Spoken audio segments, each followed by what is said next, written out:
Strategic Coach is the ultimate destination for successful, talented, and ambitious entrepreneurs looking to accelerate their success and transform their lives. Take the next step at strategiccoach.com.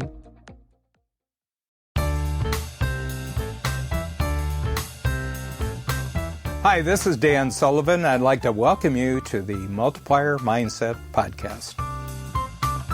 It's a real pleasure for me to do this commentary around Lisa Larter. First of all, she mentions a little incident where she suddenly discovered that what she knows, other people would pay to find out. First thing I'm going to relate it to is the whole concept of who, not how, which is a best-selling book on our part. It's a big concept in Strategic Coach. And what it says is that when you're growing a business, you as the entrepreneur have a vision for how it's going to grow. But where the entrepreneurs, for the most part, get caught up, the moment they see the vision, they feel emotionally committed to the vision, but they see 100% that they're going to have to be the person who does all the work to achieve the vision. I'd like to make a separation there. Your capability is vision. I once saw a wonderful talk at another conference where a very successful real estate broker who had many, many realtors. And he talked about the first 20 years of his life where he wasn't successful at all, and then the last 20 years where he was amazingly successful. And he said, I just realized that there's many talented people in the world who can do great things, but these talented people don't have a purpose or a vision for using their talents. And that I, as the entrepreneur, I had the vision. I could give them purpose. And the moment I realized that I'm the one, and my role in my company is give vision to other people's purposes, all of a sudden everything started working. So my name is Lisa Larter. I am a Canadian living in Florida, and I have a strategic marketing firm. So I provide consulting services around strategy and business advisement, and I have a team who does marketing implementation. And I've been running this business, I think, since 2010, and this is my second year in Strategic Coach. Prior to 2006, I worked for a company that you will be very familiar with, TELUS. I was in charge of their corporate retail. I had a national scope of responsibility. My official title was regional sales manager. And I left in 2006 after helping them get off the ground in 97 when it was ClearNet before they were acquired. And I opened my own TELUS dealership. When I opened that dealership, one of the things that I had to do to market my own small businesses, I had to learn a lot about marketing. And that was right around the time when social media was coming to the forefront and people were using Facebook and Twitter. And this was all new stuff. And I think because of my experience in the wireless industry, it was all really exciting and fun for me. And it was really easy to understand how to use it. When your background is retail, and you've had a lot of interactions with people in retail, you see tools like this as a new way to actually engage with potential clients and build relationships with people. And so one day I was at a networking event and somebody tapped me on the shoulder and said, you know, if you were to host a workshop or a training event or something to teach us what you know, we would pay you to learn. And it was an aha moment for me because I thought what I knew, everybody knew. Why would people pay me? And so I went to another networking event that day. There were 20 people in the room. I said I was looking for people who wanted to go to a workshop on how to use social media for your business. And 10 people in that room gave me money that day. They wrote me checks. They handed me cash. I didn't have a sales page. I didn't have a flyer. I didn't have all the details. All I had was an idea. And from that moment on, I realized that that idea had legs and that I could actually build a business around it. The first year that I started that particular business, I think I generated 160 some thousand in Canadian dollars. And now we do about 1.7, 1.8 a year in US dollars.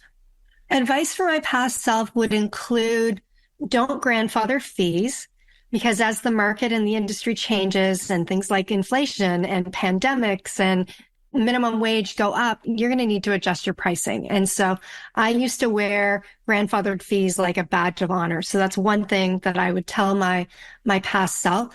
The second thing that I would tell my past self is, and I learned this really in the wireless industry and I carried it forward, but really understand cash flow. Because a lot of people understand sales and they understand profit, but they don't understand cash flow and the timing and movement of money. And so I think that is really important.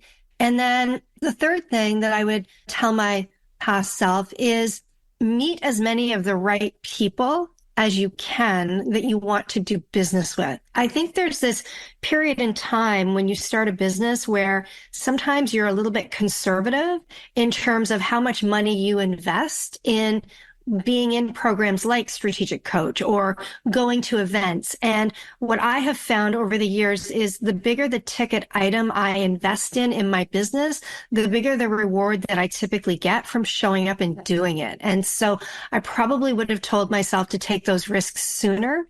I waited probably about 5 years before I started being really brave about those things. If you don't understand what cash flow is all about, you need to learn. And so I'm going to go back to my retail store. I opened in November of 2006 and I ordered all of this inventory for the busy Christmas season after coming from the corporate world. And at the end of January, I got this bill from TELUS and I didn't have the money to pay the bill.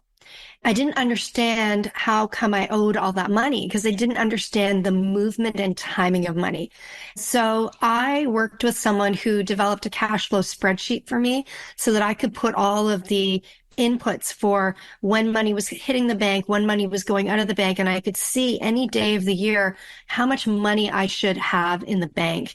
And he did all this beautiful work for me, and I took it home and I deleted it all and I redid it myself because I really needed to understand the flow. So if you don't have a cash flow spreadsheet or a tool to help you understand that movement, get one. The second thing that I would say is, there's a book a lot of people have read. It's called Profit First. It does a really good job of talking to people about how to segregate money, which I think is smart. I don't do it the way that he recommends because it's just way too many bank accounts. And I think that simplicity is far better than complexity. But I think people should aim to have a baseline, a certain amount of cash that they want to carry in their business and do whatever they can to never go below that number. So if, for example, that it costs you $25,000 a month to operate your business, then I would say you should have $100,000 to $150,000 in cash in the bank at any given time. Because if something like the pandemic happens, or you get sick and you're not able to be in your business full time, or you lose customers unexpectedly, you at least have a nest egg there that can carry you through that time. And so a lot of people don't do that. And then the final thing that I would say is really, really, really understand what you owe in taxes. In the work that I do in coaching and advising business owners, I cannot tell you how many times I have seen people spend money in their business bank account because they didn't understand what they were going to owe in taxes. They didn't pay regular installments, or they didn't have an understanding of what that was going to look like. And so what happens is if you wait until March to find out what your business owes in taxes from last year, and you've already spent that money, now you're into the first quarter of the next year and you're behind the ball. So I always go to my accountant at the beginning of October and I ask him to do projections around what he anticipates my tax obligation will be before the end of the year so that I can make sure that I've got the cash flow and I'm accurately prepared for that and not surprised by it. When you get paid, set the money aside and don't spend it. Because if something goes wrong in this project, because it's something new for you and you want to be able to exit it, you want to be able to give your customer their money back. And too many people spend the money and then they don't have the freedom to walk away from something because they've spent the money. And really, why are we in business as entrepreneurs? We want to make a difference, but we also want freedom in our life, and money buys you freedom. I think every entrepreneur needs some type of a mentor, coach, or advisor that they can talk to when they have difficult things going on. And so they should look for an outside party who's not emotionally attached to what's going on to seek perspective. And I think that that is something that can be immensely helpful. A lot of times, entrepreneurs feel like they have to do it all alone. I'm a huge fan of Dan's book, Who Not How. And so I think sometimes we get stuck in the how. And when things are hard, we really, really dig down deep into the how. And really, sometimes we need a who that maybe knows what needs to be done, or a who that can share perspective in a different way that can help us get out of the spiral that we've put ourselves into. I had been thinking about strategic coach for a number of years, but being Canadian and spending half my time in the United States, the travel kind of felt like a little bit of an issue to me. And I really wanted to do in person. I didn't want to do online. I had some other communities that I was part of that weren't necessarily serving me as well as they once did. I was a little bit bored with those communities and I was looking for something new.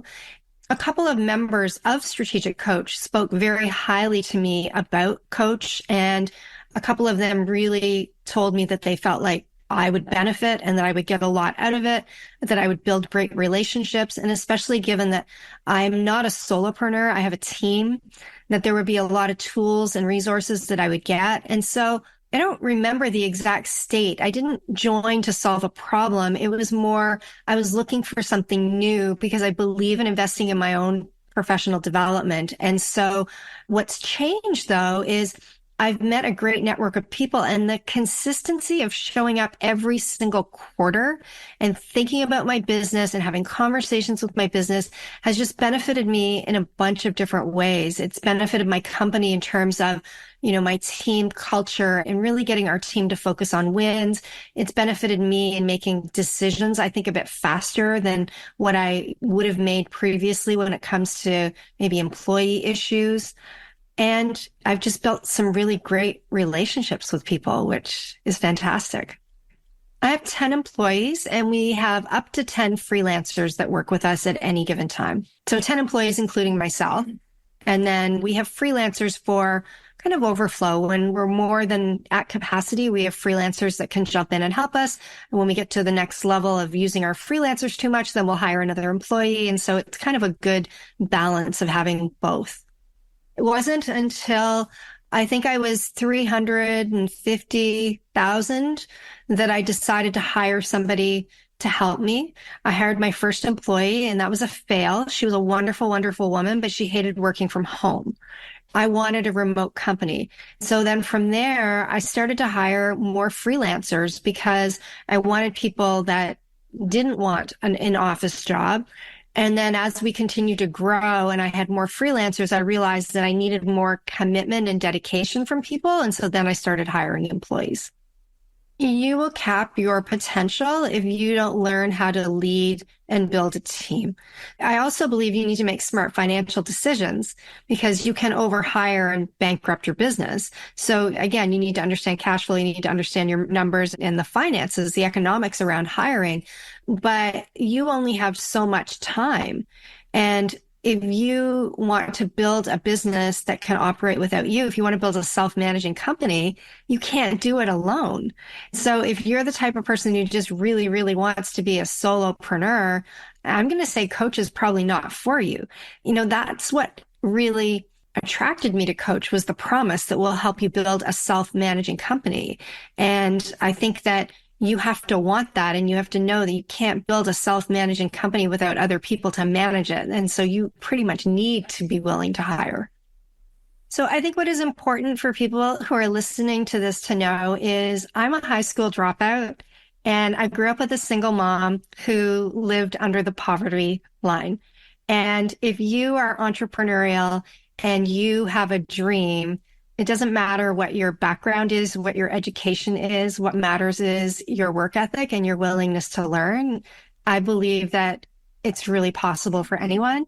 And I also believe that organizations like Strategic Coach actually help you achieve results and get there faster. So don't be afraid to invest in yourself. In fact, the person you should invest the most in is you. You can learn anything online.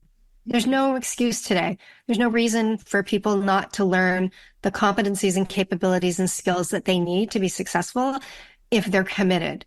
And so we need to be mindful of what we're consuming, because you can consume a lot of garbage out there, or you can find some stuff that can really change your life.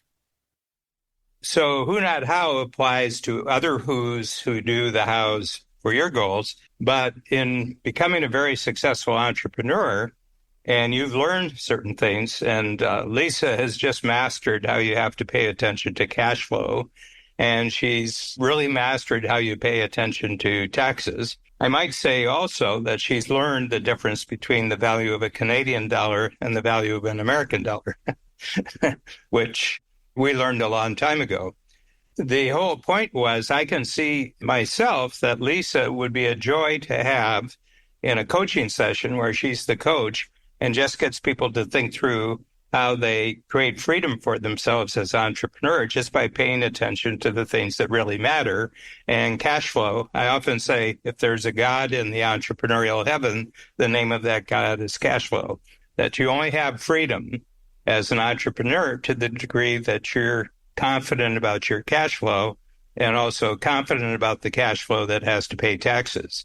When we first teach people in Strategic Coach how to look at the team who directly supports them as an entrepreneur, the subject of money immediately comes up and they say, well, it's going to cost $50,000 for that person. And I said, yeah, there is an amount of money called $50,000, but it's not a cost. If you think about it properly, it's actually an investment. And then people will say, well, how do I know if the person's a good investment? And I said, well, that's not the big concern. It's not whether the other person is worth the $50,000. The question is whether you are worth the $50,000 you're going to invest in this other person, because you're not actually investing in them. You're investing in yourself from the logic that if this person does what I think they can do, they'll free me up and I can very easily make $100,000, $150,000, $200,000 to pay for the $50,000 investment. So I never see my team members at Strategic Coach as a cost. They're all investments. We started with 2 or 3, and now we have 130, and I don't see any of them as a cost. I see them all as investments who free me up. They free Bab Smith, my partner, up, and everybody's freeing up other people by being great at what they do. And I think Lisa has just totally aced her understanding of this way to grow as an entrepreneur.